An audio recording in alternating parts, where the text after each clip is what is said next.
कितनी एकादशी है? जम के बोलो। 26। जो भगवान विष्णु के पास जाकर निवेदन करी थी वो निर्जला थी, निर्जला। इसलिए सारी एकादशियों में निर्जला एकादशी की महत्वता शास्त्र प्रमाण करता है महाराज। पर हिंदू धर्म के 3 व्रत ऐसे बता दिए जिन व्रतों का पुण्य समाप्त नहीं हुआ।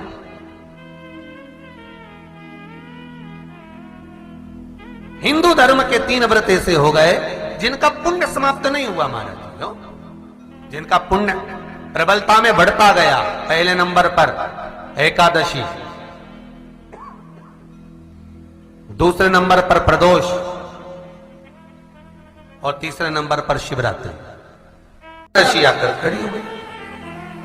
अब निर्जला के दिन शिव महापुराण की कथा कहती है, स्कंद पुराण कहती है कि आप वर्ष भर की एकादशी का क्रम भले ना करें, पर निर्जला एकादशी के दिन जो तुलसी हम ठाकुर जी को समर्पित करते हैं, वो तुलसी, ध्यान देना, वो तुलसी अगर मान लो आपके पास में रखी है, निर्जला एकादशी के दिन भगवान ठाकुर जी को, शालिग्राम जी को, लड्डू गोपाल जी को आपके घर में, आपके मंदिर में जो आपने भगवान को तुलसी समर्पित करी है, वो तुलसी मान लो तुम्हारे पास रखी है और कोई व्यक्ति को बहुत बहुत ज्यादा कष्ट है शरीर में, बहुत बहुत कष्ट है, थोड़ी सी वो तुलसी चढ़ी हुई ठाकुर के चरणारविंद की, आप उस जीव को दो तो सही, आधा घंटा इंतजार करो, स्वास्थ्य में अंतर आना प्रारंभ हो जाता है उस निर्जला का। क्योंकि निर्जला ऐसी एकादशी है जिसने जगत में जाकर, देवताओं के पास जाकर निवेदन करा है जग कल्याण के। जितनी भी माताएं एकादशी का व्रत करती, बहुत ध्यान से सुनना आज की कथा को, शायद जिंदगी में मिली ना मिली, और ये कथा का रिश्ता तो बहुत ध्यान से सुनना। स्कंद पुराण यहां तक कहती है कि इस कथा के चरित्र को जो श्रवण कर लेता है उसको 26 एकादशी करना भी नहीं पड़ती। इस एकादशी की केवल ये कथा सुनकर ही वो तर जाता है। बहुत ध्यान से सुनना इसको, कथा को। एकादशी के दिन जब आप जल शंकर को चढ़ाने तो रोज ही जाते, जब एकादशी का दिन रहे और शंकर जी के मंदिर में आप जल समर्पित करें तो 3 बार मुख से स्वधा स्वधा स्वधा या स्वधा स्तोत्र का पाठ, जिसमें 12 श्लोक, 2-4 हैं। पैसा तो आ रहा है पर घर में टिक नहीं रहा, डॉक्टर में, पुलिस में, एक्सीडेंट आदि में, कहीं गलत जगह पर, व्यसन में अगर पैसा जा रहा है, जुए में, मांसाहार, मदिरा पान, या कहीं आया पैसा, पैसा आने में कमी नहीं, आ रहा है पर टिक नहीं रहा, रुक नहीं रहा। कोई मांगने आ गया, दे दिया, फिर वहां से अपने पास नहीं आ रहा, अपन कह रहे हैं भैया हमारा पैसा लौटा दो, नहीं आ रहा। तो महाराज शिव महापुराण की कथा कहती है एकादशी के दिन गंगा के जल में मात्र 7 बेलपत्री डालकर, जो नंदीश्वर भगवान अर्थात जो शंकर जी के शिवलिंग के सामने नंदी होता है, उस नंदी के चरण पर गंगा का जल चढ़ाकर बेलपत्री शिव पर समर्पित कर देता है, उसके घर में रुपया रुकना चालू हो जाता है, फिर वो गलत जगह पर नहीं जाता, गलत स्थान पर वो धन जाएगा ही नहीं। तूने समझा, मांग तुझे क्या चाहिए। एकादशी ने भगवान विष्णु से कहा, नाथ प्रभु वर दे दो, मृत्यु लोक में जो मनुष्य मेरा व्रत करेगा, चाहे जलचर, थलचर, वायुचर या सांसारिक मनुष्य, मेरा अगर एकादशी का व्रत करेगा, प्रभु उसके यहां धन धान्य वैभव सुख संपदा बढ़ेगी और उस जीवात्मा को नरक नहीं भोगना पड़ेगा, सीधे वैकुंठ का उसको वास मिलेगा। जब जीव आत्मा को लेकर चला जाएगा, यम के दूत जब बंदी बनाकर ले जा रहे होंगे उस जीवात्मा को जिसके प्राण छूटे होंगे, यम के दूत जब बंदी बनाकर ले जा रहे होंगे, तब मुझे वर दो कि मैं इसका हाथ पकड़कर बेतन्नी से पार उतार कर सारे नरकों से निकालती हुई आपके धाम में लेकर आऊं।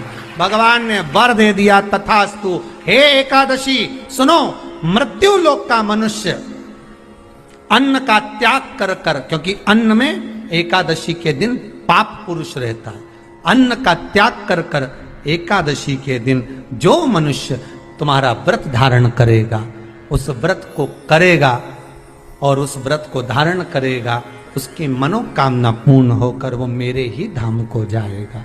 ये तो हुआ एकादशी के जन्म की कथा।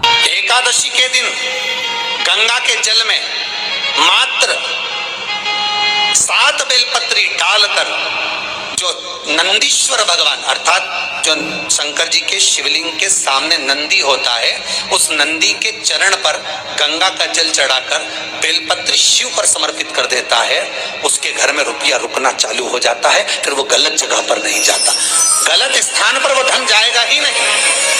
बेटा अगर व्यसन में पड़ा हुआ है, मदिरा पान में पड़ा हुआ है, मांसाहार में, जुए आदि में जा रहा है, तुम्हें लग रहा है कि मेरा बेटा गलत मार्ग पर जा रहा है, ये मित्र दोस्ती गलत हो रही है, वो सही जगह पर आ जाए। करना है एकादशी। कई लोग इसको धन के लिए भी करते हैं, संपदा के लिए। संपदा के लिए अर्थात जिसका व्यापार नहीं चलता, जिसके घर में पैसा नहीं आता, या नौकरी नहीं लग रही, या सर्विस नहीं लग रही, आप अप्लाई कर रहे हो, जगह जगह जाकर इंटरव्यू भी दे रहे हो और पैसा नहीं आता, तो उसके लिए भी प्रयास किया जाता है। पर उसके लिए यहाँ पर जो धन के लिए करते हैं, उसके लिए विष्णुपदी के लिए करते हैं। मतलब जैसे गंगा के जल में तुलसी के 11 पत्ते डाले जाते हैं और उसको किसी भी नारायण के मंदिर में, राम कृष्ण शिव शंकर नहीं, राम कृष्ण भगवान विष्णु दत्त आदि जितने नारायण के मंदिर हैं, उस मंदिर में किसी भी पात्र में, एक छोटे से पात्र में उसको भरकर रखी जाते हैं महाराज। उससे भी जॉब सर्विस नौकरी में सफलता प्राप्त हो जाती है। परंतु वो भी एकादशी को ही होता है। कुछ देर तक पात्र को रखा जाता है, फिर वही पात्र का जल किसी भी वृक्ष के नीचे डाल दिया जाता है, उससे भी नौकरी के लिए फायदा मिलता है। गंगा का जल कोई साधारण नहीं।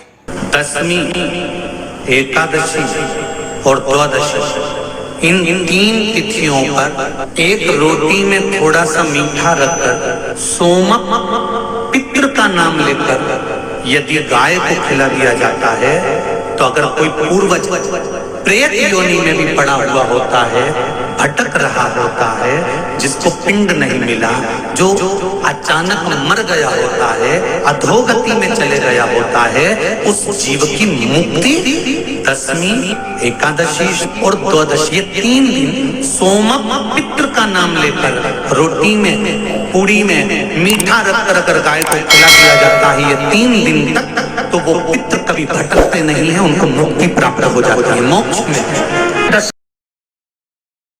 नहीं, एकादशी है कौन, क्यों इसकी इतनी प्रधानता है, क्यों इसकी पुण्यता है, ऐसा क्या है एकादशी में जो इसकी पुण्यता मानी जाए? कौन है ये जो भगवान नारायण तक एकादशी का व्रत करते हैं? सुभद्रा जी को भगवान जगन्नाथ ने, जगदीश ने एकादशी का व्रत कराया था।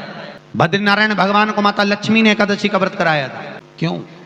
चंद्रायण एकादशी व्रत की माता। एकादशी है कौन? तो कहा जिसको व्रत करने पर भगवान नारायण भी जिसका व्रत करते हो, भगवान माता लक्ष्मी जिसका व्रत करती हो, वो एकादशी है कौन? तो शास्त्र वर्णन करता है महाराज, स्कंद पुराण का सुंदर चातुर्मास्य खंड के अंतर्गत वर्णन आया है महाराज।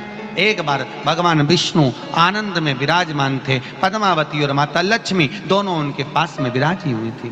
भगवान लक्ष्मी और पद्मावती दोनों बैठी, एक सिर के पास, एक चरण के पास। कुछ समय बाद वहीं पर ब्रह्मदेव का आगमन हुआ और ब्रह्मा जी आगमन पाकर भगवान नारायण पद्मावती से लगकर उठे और उठकर लक्ष्मी की ओर झुके।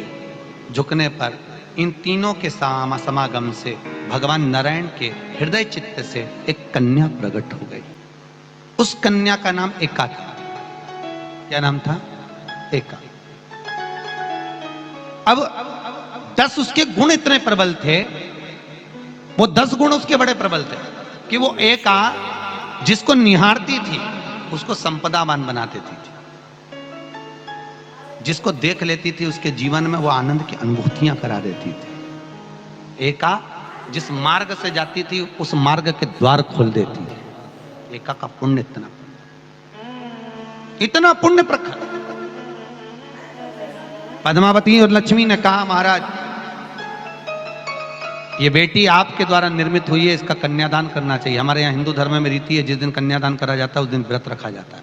अब आजकल रखते कि नहीं रखते वो मालूम नहीं, और कन्यादान करते समय व्रत रखा जाता है। व्रत रखना, एका का कन्यादान करना है। भगवान बोले कन्यादान करें, किसको दें? एका किसको दी जाए? एका प्रदान किसको करी जाए? पुण्यता किसको दी जाए?